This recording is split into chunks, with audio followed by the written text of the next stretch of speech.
Murakoze cyane. Njye muri kubona hano imbere ya kamera, amazina nitwa Ntakirutimana Eric. Yego, ndi umuvugabutumwa. Narangije kwiga mu ishuri rya teoloji muri kaminuza bita PIAS iherereye muri Butare, aho bita ku Itaba. Nsanzwe mvuga ubutumwa, nkaba ntuye mu karere ka Huye. Uyu munsi wa none rero nifuje kubaganirizaho ijambo ry'Imana. Topic iravuga ngo, cyangwa se insanganyamatsiko, urukundo rw'Imana ruhebuje. Mbere na mbere reka tubanze dusenge mbere yo kugira dutangire. Uwiteka Mana ishobora byose, Mana y'urukundo, Mana igira neza, ndagushimiye kubw'urukundo rwawe rukomeye cyane wadukunze. Wemeye gutanga umwana wawe w'ikinege Yesu Kristo, waradupfira ku musaraba kugira ngo tubeho. Mana, twakijijwe kubw'ubuntu bwawe, ntabwo ari imirimo twakoze, nta n'ikiguzi twatanze. Turi mu buntu bwawe, dufite akakiza, turanezerewe kuko ari ubuntu bwawe Mana watugiriye. Iyo mbyibutse Mana bintera kugushima, kandi Mwami ujye ubyibutsa n'abawe kugira ngo bajye bagushima. Uyu mwanya tujye kumva ijambo ryawe, imbaraga zawe zimbeho, Mwuka wera abe kuri jye. Bisabye nizeye mu izina rya Yesu rifite imbaraga n'ubutware, amen.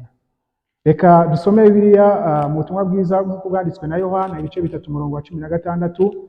Bibiliya iravuga ngo, kuko Imana yakunze abari mu isi cyane, byatumye itanga umwana wayo w'ikinege, kugira ngo umwizera wese atarimbuka, ahubwo ahabwe ubugingo buhoraho, amen. Mu by'ukuri Imana, iyo tuvuze urukundo rw'Imana, ni urukundo rutarondoreka.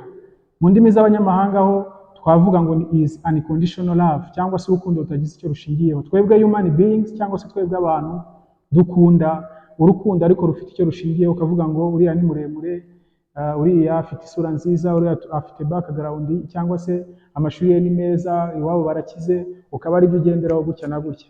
Ariko Imana yo ifite urukundo rwita unconditional, cyangwa se itagize igenderaho, ari nacyo cyatumye idukunda. Tubonye ijambo ry'Imana tubwiye ngo, kuko Imana yakunze abari mu isi cyane, byatumye itanga umwana wayo w'ikinege. Iri jambo ngo abari mu isi means, cyangwa se bivuze mu isi yose, waba uri umuzungu, waba uri umwirabura, uwo waba uri we wese, Imana yaragukunze. Urukundo rw'Imana rero turubona mu bihe bine bigiye bitandukanye ngiye gusobanura. Igihe cya mbere, Imana yakunze umuntu, irangije iravuga ngo reka tureme umuntu ase natwe mu ishusho yacu. Itangiriro 26. Imana imaze kurema umuntu, iyo usomye mu murongo wa 26 kugera kuri 30, tubona uburyo Imana yakomeje kubana nawe, yarangiza ikamuha n'ibizamutunga, yarangiza ikamuha n'ububasha n'ubushobozi bwo kugira ngo azakomeze abiyobore ku bw'urukundo rwayo. Igihe rero kiragera, nubwo ubusabane bw'Imana bwari buri hagati y'umuntu n'Imana, umuntu atarakora icyaha, umuntu yaje gukora icyaha. Amaze gukora icyaha, ubusabane wa broken, Adamu na Eva bakora icyaha. Ariko Imana kuko ari rwa rukundo rutarondoreka, ntabwo yigeze ireka gukunda umwana w'umuntu. Imana iravuga ati, ntabwo nzareka umuntu wanjye naremye, kandi nzabana nawe. Irangije bibaho, icyaha kiraba, ivuma inzoka, ivuma umuntu, ivuma Adamu. Mwibuke yavumye Adamu, iramubwira ngo uzarya wiyushya kuya. Eva azabyara ababaye. Inzoka, umwana w'umuntu nayibona azayimena agatwe. Mbese ingaruka z'icyaha zibaho. Ni nayo mpamvu turi abanyabyaha, kuko umuntu uvuga ngo ntabwo ari umunyabyaha, wowe rwose aba yibeshye. Mu Baroma ibice 3 umurongo wa 26 haravuga ngo, kuko bose bakoze ibyaha ntibashyikira ubwiza bw'Imana. Ni ukuvuga ngo umuntu uvuga ngo nta cyaha afite aba yibeshye. Ariko urukundo rw'Imana rukomeza kuba ku mwana w'umuntu. Igihe kiragera, Imana ihereza Mose amategeko, ihereza Abisirayeli amategeko, ishyiraho ukuntu bazajya bajya gutamba. Bamara gutamba, Imana ikabishimira. Ariko iyo kondisiyo yari ikomeye cyane. Imana yashaka kuzagirana ubusabane n'umuntu, mbese ikazajya ivugana n'umuntu.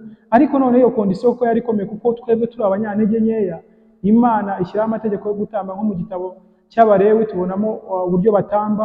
Harimo abatari bafite ibyo batamba, harimo n'ababikoraga ariko bakabikora nabi, kandi iyo babikoraga nabi bavaga imbere y'Imana. Ariko Imana kuko ari urukundo, ifite rwa rukundo rutarondoreka, Imana iravuga ngo umugambi ifite ku mwana w'umuntu ntabwo uzigera uvaho.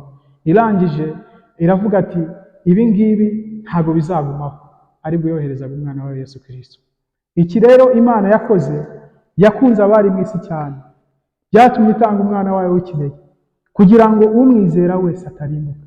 Imana yabikoze kugira ngo umuntu atarimbuka. ariko still nawe abantu cyangwa se muri iki gihe bakomeje kudatekereza ku rukundo rw'Imana. Kandi Imana iragukunda nubwo uri umunyabyaha, ariko Imana iragukunda, ishaka ko uva mu byaha, ishaka ko wizera Yesu Kristo nk'umwami wawe n'umukiza, kugira ngo uzabane nayo mu bwami bwo mu ijuru. Rero nshuti yanjye, hari igihe bishoboka yuko hari ibikugoye, hari igihe bishoboka yuko uhura n'intambara zigukomereye cyane mu buzima. Hari igihe umuntu kijya kigera akiheba, akumva yanakwiyahura, akumva ubuzima arabwanze, akumva ibintu biramukomereye, ariko hariho urukundo rw'Imana. Ndagira ngo utangarize kuri uyu munsi wa none, nshuti yanjye umurikiye muri uyu mwanya, umenye ngo Imana iragukunda. Imana ikigushakaho ni ukuhindukira ukizera Yesu Kristo nk'umwami n'umukiza, ubundi ukazabana n'Imana mu bwami bwo mu ijuru. Kandi Imana iragushaka, wa musore Imana iragukeneye, wa mugabo Imana iragukeneye, wa mudamu Imana iragukeneye, wa mukobwa Imana iragukeneye, wa mwana Imana iragukeneye, kugira ngo wizere Kristo nk'umwami wawe. Kandi iyo umaze kwakira Yesu Kristo, ibintu byose birahinduka bikaba bishya, ugatangira kugira amahoro mu buzima bwawe, kandi Imana ikomeza kukuba hafi, umwuka wera akazajya aba muri wowe. Rero nicyo nkwifuriza, reka dusenge, sengera abantu bose bankurikiye kugira ngo bakirire ijambo ry'Imana.